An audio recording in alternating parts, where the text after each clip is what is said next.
Bienvenue dans la partie numéro 2 de notre analyse sur Apocalypse 13. Oh, pour tous les amoureux de l'eschatologie, la fin des temps, les mystères, l'avènement du Christ, l'enlèvement de l'Église, les mystères du royaume, quoi. Aïe, aïe, aïe, aïe, aïe. Donc là, nous sommes en train de voir la bête, la première bête. Et on décortique, et on va voir ce qu'on doit voir. Avançons. Donc, la terre admirera. Conjuguons bien. La terre admirera, sera séduite quand la bête viendra.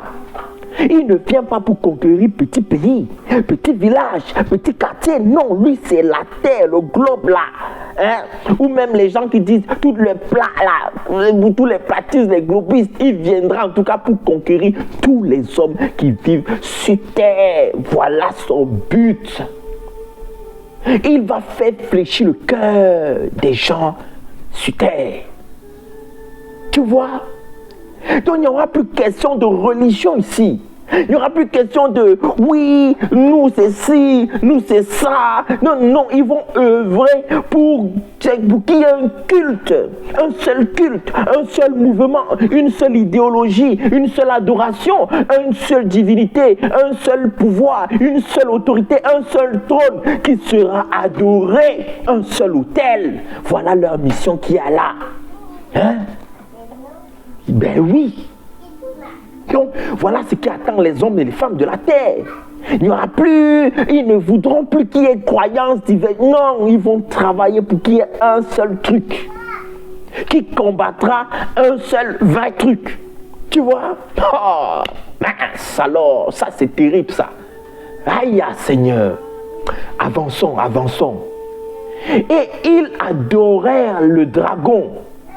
Parce qu'il avait donné l'autorité à la bête. Ils adorèrent la bête. Tu vois? C'est-à-dire que quand les gens de la terre vont voir la bête, la première, tu vois, quand ils vont le voir, la bête va leur dire, et ils vont comprendre, les gens de la terre, parce que cette bête sera particulière, il sera beau gosse.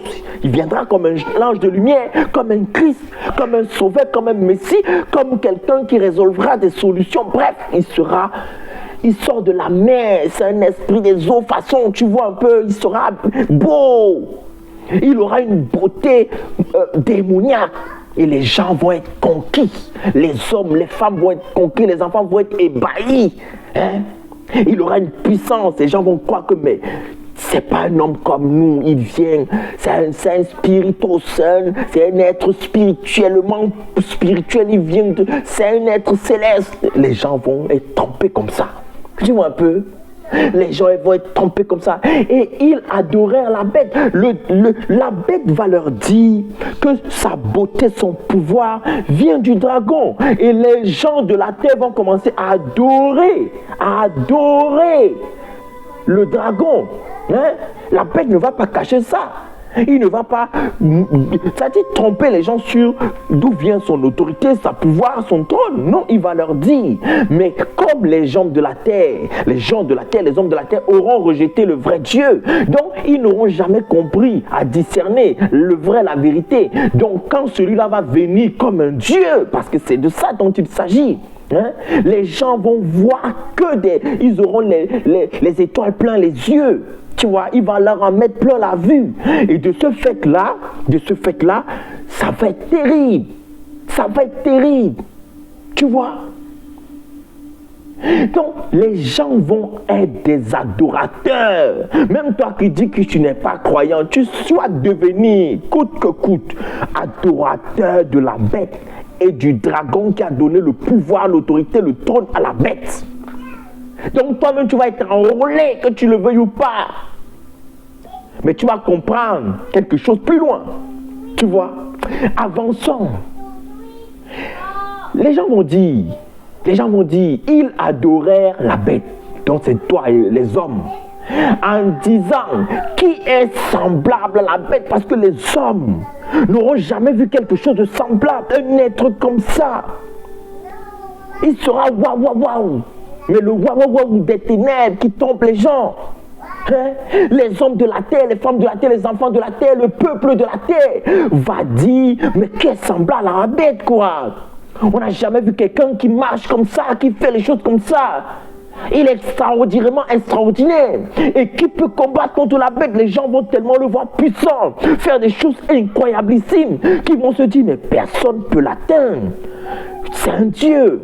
C'est une divinité. Les gens vont l'adorer, comme tu as vu. Les gens vont se prosterner devant lui, comme tu as vu. Les gens ne vont trouver d'équivalence pour le rivaliser, pour le combattre sur cette terre. Il n'y en aura pas sur cette terre. Les gens auront oublié celui-là qui a vaincu à la croix du calvaire pourtant. Parce que la bête va venir comme un ange lumineux. Oh, Seigneur, mince alors. Donc, avançons. Et il lui fut donné une bouche qui proférait des paroles arrogantes et des blasphèmes. Voilà ça. Donc quand tu vas voir la bête là, la bête, il aura une bouche pour proférer des blasphèmes. Il sera arrogant. Donc il va venir, c'est-à-dire qu'il sera arrogant. Donc quand tu vas voir une semence d'arrogance, des gens qui vont prononcer, un personnage ou des personnes qui vont prononcer un type de blasphème, mais pas n'importe lequel, ils vont combattre les choses que on va lire après là. Regarde. Et il lui fait donner un pouvoir d'agir pendant 42 mois. Donc son temps à la bête, la première, elle est limitée. Son temps d'action est limité. Tu vois, il faudra qu'il agisse pendant ce temps-là. Il faudra qu'il œuvre pendant ce temps-là. Et il va racheter le temps. Il va essayer d'amasser, de gagner beaucoup de personnes pendant ce timing-là. Tu vois, il ne va pas blaguer, il ne va pas se ménager, ils vont redoubler d'efforts, ils vont propager les missionnaires ténébreux, tu vois, pour tromper un max de personnes. Tu vois ce que je veux dire? Pour gagner la terre. Et elle ouvrit sa bouche pour proférer des blasphèmes contre Dieu, pour blasphémer son nom. Donc la bête connaîtra le nom du Dieu, du vrai. La bête connaîtra qui est Dieu. Donc quand tu vas voir un certain personnage venir se présenter comme... Attends, on va allumer ça. Attends. Quand tu vas voir un personnage venir se présenter comme un Dieu, comme un Christ, comme un sauveur, comme une divinité, comme un Dieu, bref, tu vois un peu, avec contredisant le nom de Dieu, proférant le nom de Dieu, attaquant le nom de Dieu, sache que déjà c'est un signe pour toi, parce que ce signe, ces attaques, d'accord, te montreront que ça c'est le vrai Dieu, ça c'est le vrai chemin qu'on attaque, parce que la bête viendra pour détourner le vrai culte du vrai Dieu, le vrai culte du vrai tabernacle de Dieu, par rapport pour adorer la bête et le dragon. Tu vois, c'est ça son objectif. Donc lui, son rôle, ce sera de venir attaquer le culte divin, pour détourner le cœur des hommes au culte ténébreux. C'est ça en fait. Dans Matthieu 4, c'est ce que le diable est venu faire. Il a réclamé l'adoration du Christ à son égard. Et Jésus-Christ lui a dit, arrière de moi Satan, tu n'adoreras que Dieu et lui seul.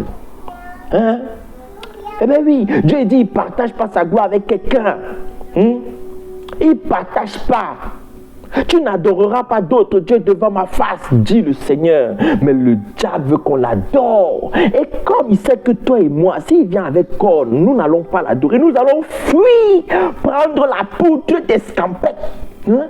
Donc il vient comme un agneau, il vient comme un sympathisant, comme un artisan de paix, de bienfaiseur, un bienfaiteur magnifique. Donc c'est comme ça qu'il viendra, avec ruse, avec tromperie, avec subtilité, mais il sera beau.